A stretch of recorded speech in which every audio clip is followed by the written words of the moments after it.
So we've got a few more joining, but it's a nice small group, so feel free to chip in and ask questions as we go along. And I guess we'll make a start, really. So thanks for joining the session. My name's Matt Colston. I'm one of the vets in the Elanco Tech Services team. I spent around 30 years in mainly farm animal practice before I joined the company, and that was 6 or 7 years ago. So I'd like to say thanks to AgriScot for giving us the opportunity to run this session today. To make sure I've got the slides, there we go. So today we're going to have a quick run through a bit of an overview of what ketosis is, why it matters, which cows might be at most risk, and what factors on farm might increase or decrease that risk. So what can we do to minimize the ketosis risk for the herd? But before I start with ketosis, I just want to quickly show you where that fits into the bigger picture. The vast majority of disease in dairy herds happens around calving time, and there are three main factors, all interlinked, that drive that disease risk. So these are milk fever is the first one, because with low calcium levels, nothing else really works properly. We then have immune suppression, which happens for every cow around calving, but stress factors can make this much worse. And then we have negative energy balance, which again hits every cow at calving, but can cause serious problems when it's a severe imbalance or lasts for a long time. So the energy gap happens as voluntary food intake, as dry matter intake, drops at calving at around the same time that the energy demands for fetal growth and milk production are rising rapidly. So we get this gap appears. Let's see if my pointer works here. Yeah, so we get this gap here, and that's the difference between what the cow needs and what it's actually eating. And so as the cow gets into this period of negative energy balance, all the energy, all the glucose that she can produce from her rumen is not enough to meet the demand. And she has to start burning body fat to make up that shortfall. And as body fat is burned, ketones are produced and can build up in the blood and milk. Now, if we look at that in a little bit more detail, we can see where there's potential for the normal process, i.e. what's meant to be happening, can go a bit wrong. So the main energy source produced by the rumen comes as volatile fatty acids, and propionate is the one that the liver can easily turn into glucose. And glucose is what the growing fetus needs and the udder needs to produce milk. When we get into negative energy balance, body fat is mobilized and comes into the liver as NEFAs, non-esterified fatty acids. If everything is going well, these are completely oxidized to produce energy, and some of this does go to produce milk fats as well.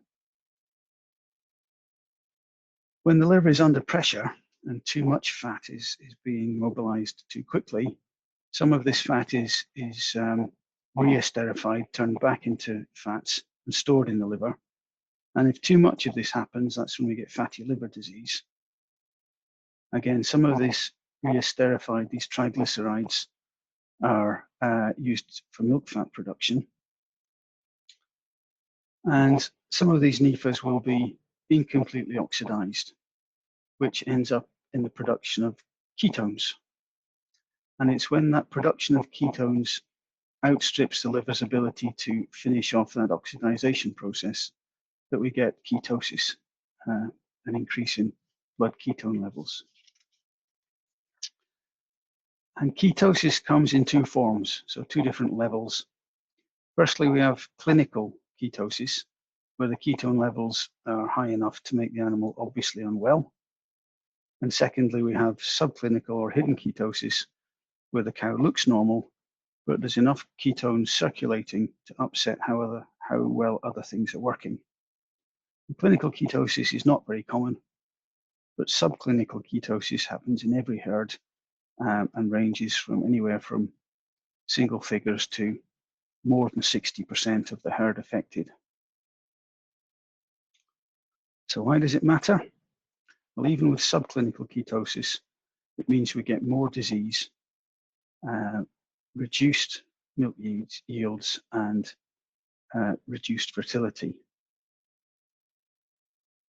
So if we look at the disease risk, cows with subclinical ketosis are more than 5 times more likely to suffer from a DA, a displaced abomasum. Increased risk of retained placentas and metritis, 6 times more likely to have cystic ovarian disease, nearly 9 times more likely to have clinical ketosis, and they're at higher risk of early culling from the herd, as well as mastitis and lameness. And this is at a time, this is one of the main contributing factors to that high level of disease around about calving.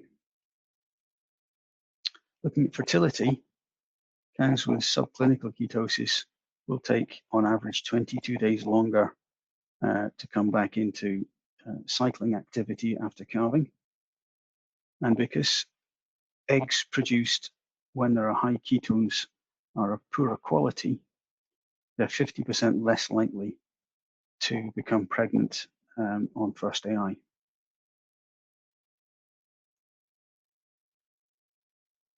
On the productivity side, again, these are cows with subclinical ketosis are likely to produce 358, 360 kilos less milk in the lactation. And this has a bigger impact on heifers, who are likely to produce 500 kilos less milk than a heifer that's not suffering from subclinical ketosis. So these cows and heifers might look perfectly healthy, they might be yielding well, but they're not doing as well as they could be doing. So which cows are most at risk? When we look back to the energy gap, dry matter intake, especially in the dry period, is a major factor for how quickly cows can adapt and narrow that energy gap. So the higher the dry matter intake through the dry period, the faster they will adapt and close the energy gap. And on any farm, in any group of cows, there will be some that are coping with the conditions at hand a bit better than others. So if we can adapt the conditions so that more of the cows in any group can cope and therefore maintain the dry matter intake, we'll have fewer animals in the outside period. So what we're looking for is all the cows to be in this comfort zone here. And if we can change the conditions so that more of the herd is in that group, we have far fewer in this area of outliers either side of the comfort zone. And these are the cows that are at serious risk of ketosis. Certain animals will always be at higher risk. And these are heifers on some farms, depending on the management, and older cows, fat cows, cows in body condition score of 3.5 or over. Any cow that's sick, so cows that are losing body condition during the dry period, any with history of energy-related disease, these are at higher risk. Cows with a long dry period, so more than 8 weeks, are likely to be at higher risk. Heifers that are old at their first calving, so that's over 27 months, and any animal carrying twins. So to make that easy to remember, we just call them soft cows: the sick, the old, the fat, and the ones carrying twins. If we set things up well enough, so these cows can also get everything they need to be happy and maintain their dry matter intake, they should also be able to cope well. So let's have a quick look at what does good look like. So what I've done is I've collected a series of photos that just look at some of the things that we've seen while we've been on farm. Some good, some not so good. And when we're doing an on-farm audit of transition management or transition cows, there are several things that we look for. So on the cow side, we'll be looking at body condition score, mobility score, any levels of transition disease, whether there's different management for twins, whether there's any ketosis monitoring in place. On the housing and environment side, we're looking at cow comfort, stocking density, feed space, whether there's dead ends or problems for cows and cow movements. We look at the nutrition and water. And here we're not looking at the ration as such, we're just looking at the kind of feed quality and feeding approach. Not what's in the diet, but how's it presented. Looking at feed space maintenance, frequency and accessibility, whether the cows are eating enough, looking at rumen fill, rumination, and water access. So these are just some of the things that we'll always look at when we're doing a transition cow audit. So looking at cow comfort, this is pretty good. Pretty much all of the cows are lying down, which means they're comfortable and they're relaxed. This also means they'll be ruminating well, which will increase their dry matter intake. This one's not so good. The cubicles are obviously too small, which means the cows can't lie down comfortably, which in turn means they won't be ruminating as well or for as long, and so the dry matter intake will drop. Here's another example of cubicles that are too small. We've also got another issue here. I don't know if anybody wants to type the answer in the text box.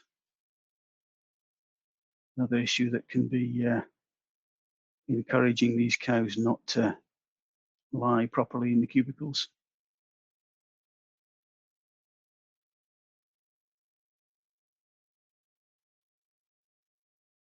Okay, I'll point it out anyway. You see, there is no lunge space here. So when the cows get in, I have difficulty standing up again. Here's another good one.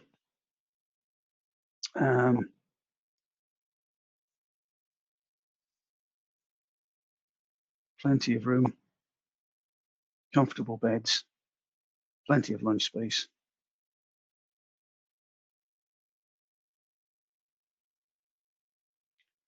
Here's another one where there could be good lunge access, but because of the storage facility on top of the cubicles, these cows are not happy to lie down in there.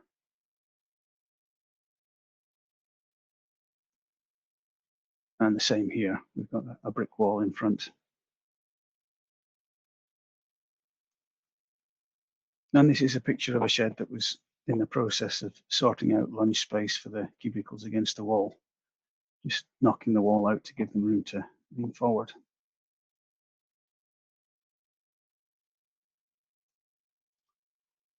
So overcrowding is often an issue, causes a lot of stress. So if we're looking at cubicle spaces, we really want to have 10% more cubicles than cows. And for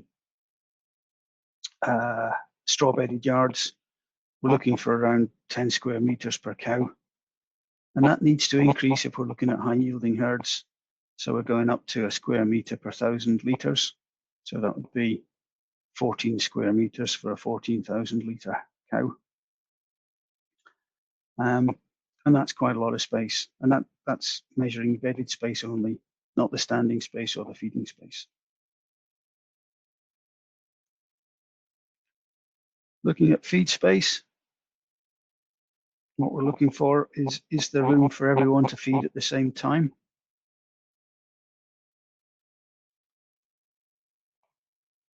And also, does the barrier give them enough access, but still keep them in the shed?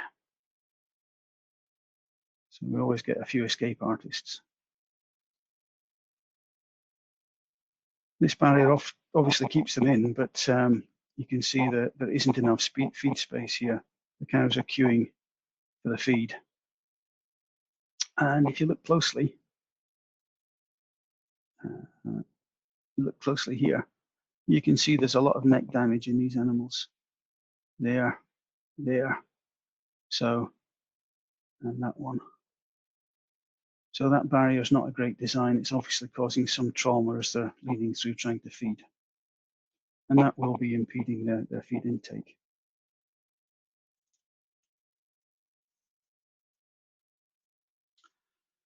And obviously for the feed space to count, there has to be food there. So although there's plenty of feed space in this shed, we would need to check and make sure that the area that has feed is enough for the cows that are in that shed.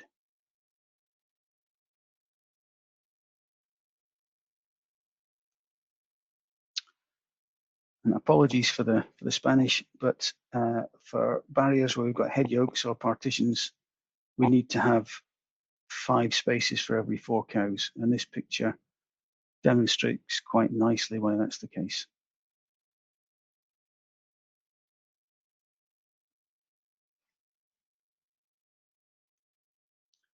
So we also need to be thinking about feed out frequency. Is the feed always fresh? And is there always something for the cows to eat?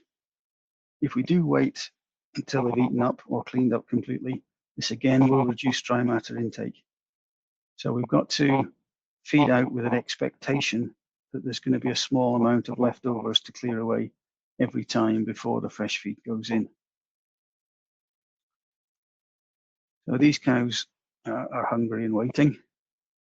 It does look like that one's been swept up and cleaned, ready for feed to go out. But if there's too big a gap, we've got cows that are waiting. Same again here. They've eaten up as much as they can and they're waiting. And seeing dairy cows waiting is never a good thing. And again, thinking about feed space and maintenance, pushing up the feed is very important too. The feed is no good if the cows can't reach it.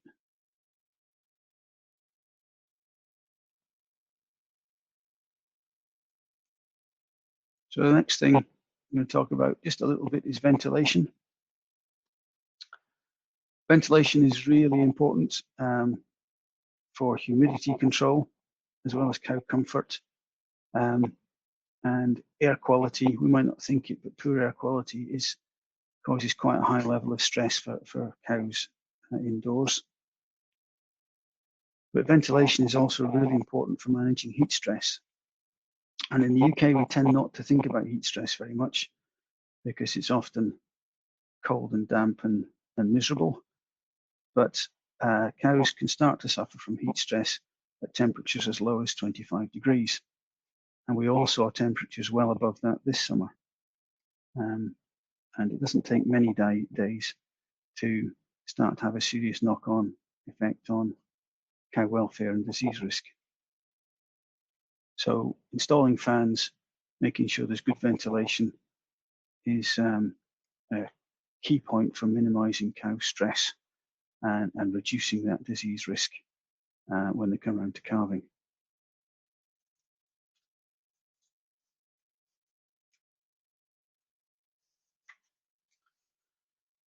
Movements between groups. This is another cause of serious stress, as every time you put a new cow into a group, there'll be a bit of fighting as they resort the pecking order.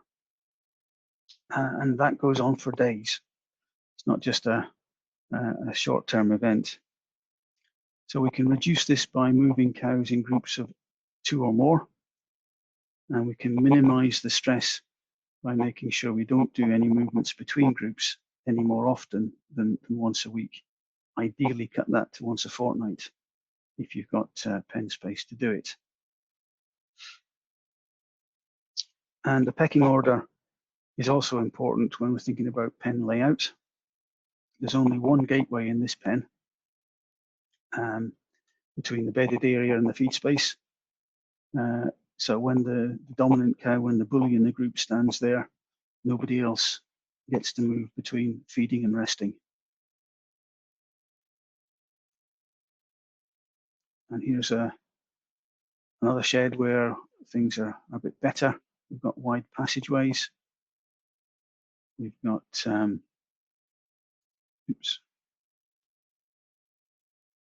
we've got 3 different gaps to get round the cubicles.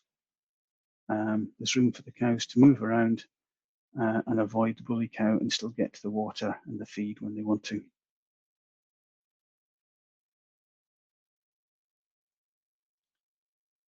Feed quality is another obvious factor involved in dry matter intakes. And this might be stating the obvious, but that's not so good. A lot of butyric secondary fermentation. That's not going to be very palatable. Whereas this one is obviously much better quality. But when we're thinking about feed quality and ration quality, we also need to think about chop length and whether that ration can be sorted, because we want the cows to eat the whole ration, not just bits of it. Feed space maintenance comes into this as well, because the cows don't really want to have today's food on yesterday's dirty dishes. And this is even more important in the summer when that food can spoil and go off very quickly. It does really drive down food intakes.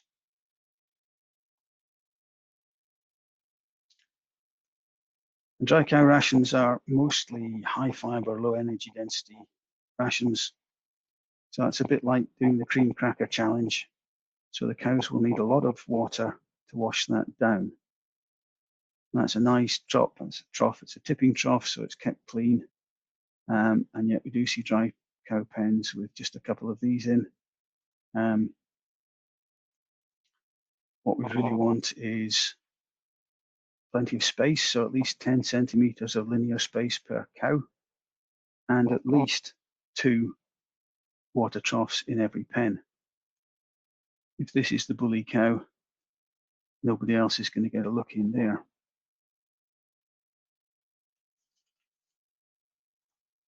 So here's another example of plenty of space, but we do want to have 2 or more troughs in every pen.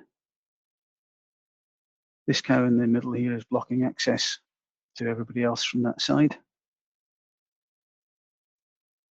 And here's a better example where there's room to move around, so even if the boss cow is standing at the trough, others can move around and get in for a drink. And there's always more than one way to sort the solution.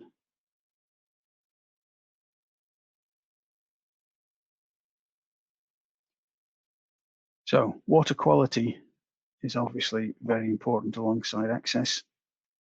Water needs to be fresh and clean, and not soup like we've got here.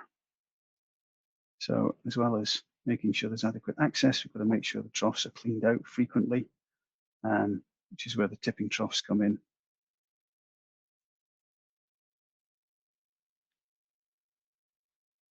Body condition score. This is something that can easily be monitored and can give a really good idea of how well the cows are managing. We're looking for 3 to 3.5 in the dry period, and no change in body condition score, no weight gain or loss during the dry period. So what we're aiming to do is to check and record body condition score often enough, say every time a cow is moved between groups, so that this can be tracked and monitored. And we can see if there's any groups where cows are losing condition, whether it's individual animals or whole groups affected. So this takes us back to which cows are at risk. We know that if we can give the cows everything they need when they need it. We'll have far more in the comfort zone and far fewer outliers that are not quite coping with conditions. And if you can spot these outliers, we can do something about it before they crash. So really what we want you to do is go home, have a look at your cows, have a look at your farm, and see if there are things that you can do to make life easier for the cows. If there's not, because it's expensive, it's obviously expensive to replace the cubicles, you can't always do that. But if there are other things like fixing the water access, altering your feed supply or management, then you can do these and make life easier and reduce that disease risk for the cows. And then you can spot these outliers, the ones that are struggling, and do something about them before they crash. So that's been a quick run through. Thank you very much for your time. Any questions on what we've said there? See, there's a few people just jumped in at the end of the session.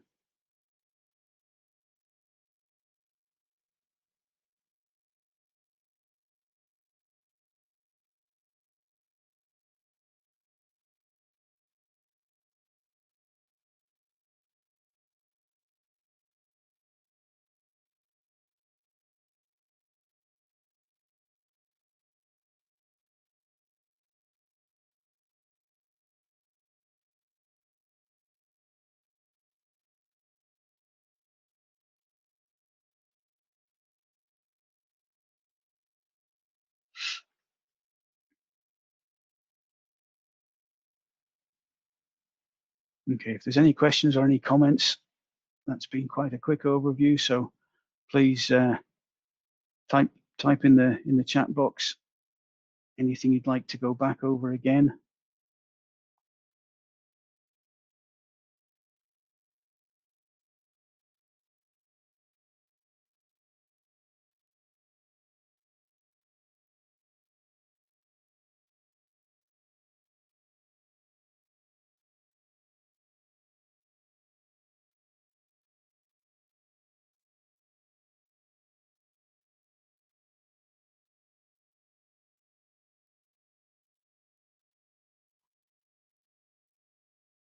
Let's see who we've got on. Have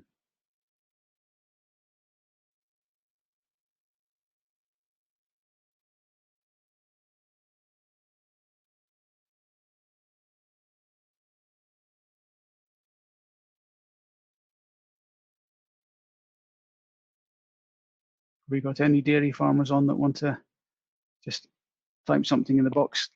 Let me know if you've done anything similar on your own farms. Have you done a transition cow audit?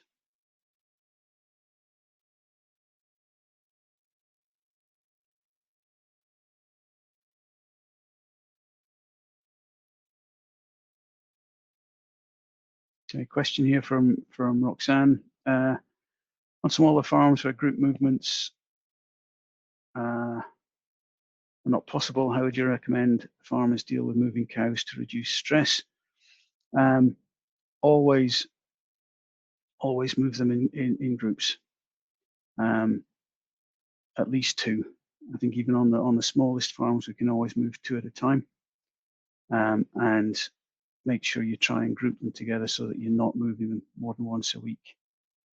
Neil's put a chat in the box there. Ionophores have shown to be effective in control and prevention. Yep, in the US, they have Monensin in feed pretty much all the time, and we know that it acts as a rumen modifier, so we get more propionate produced from the rumen. If you think back to the ketosis slide, propionate drives glucose production, so that is better for more energy from every mouthful of food. Neil's also asked about prevention for Johne's disease. There are products in Canada that have that on the label, but in the UK situation, I wouldn't rely on it. It's not going to make any difference to the cows that are already infected. The only thing it might do is delay slightly the point at which they become super shedders. It will just delay that for a period of time. So they'll still be infected, they'll still be shedding at a low level. It just prevents that time when they hit that point where their immunity breaks down completely and they start shedding tons of yonis. So another question, would you say body condition score or rumen fill is a better indicator of successful transition? Body condition score, I think if you're monitoring it at each step of the way, is a much better thing to look at. Rumen fill will tell you what that cow's eaten recently. Is she eating regularly and enough volume?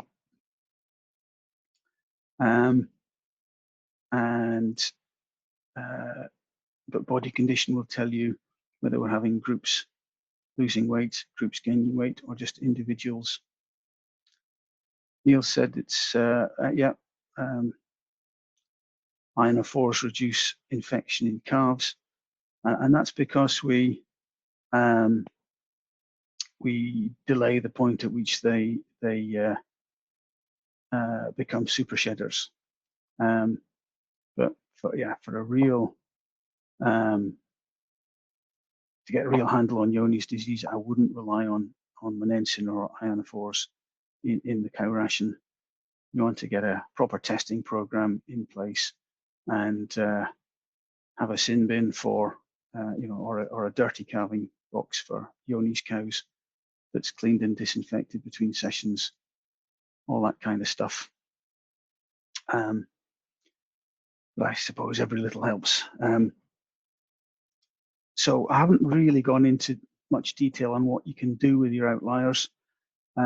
These cows that are at higher risk of ketosis, despite management improvements that you might make or any changes that you put in place. And I think that's a discussion that you really need to have with your vet and your nutritionist to make sure that you're getting the management as good as you can, to make sure that as many of your cows as possible are in that comfort zone where they're getting everything they need when they need it. And then for these outliers, these ones that are going to be at higher risk of not getting what they need, or where the demands are too high, so the twins demands will always be higher than they can cope with, then there are things that you can do with those before calving to reduce that risk for them. And Neil has mentioned using monensin.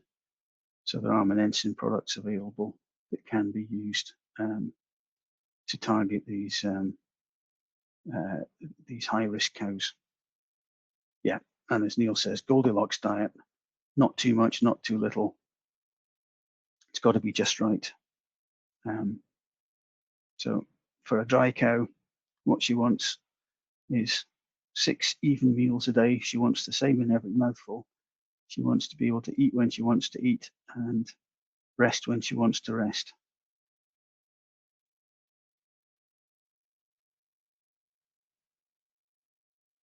Okay, some very good questions there.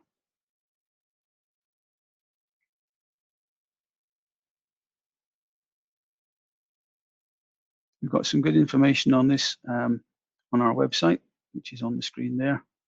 So I suggest you go and have a look at that. And also we've got guys in the expo booth who are happy to chat, and I'll be joining them in 10 minutes. I think I've managed to get through that talk 10 minutes faster than I expected. So sorry if anybody joined late and missed most of it instead of just half of it.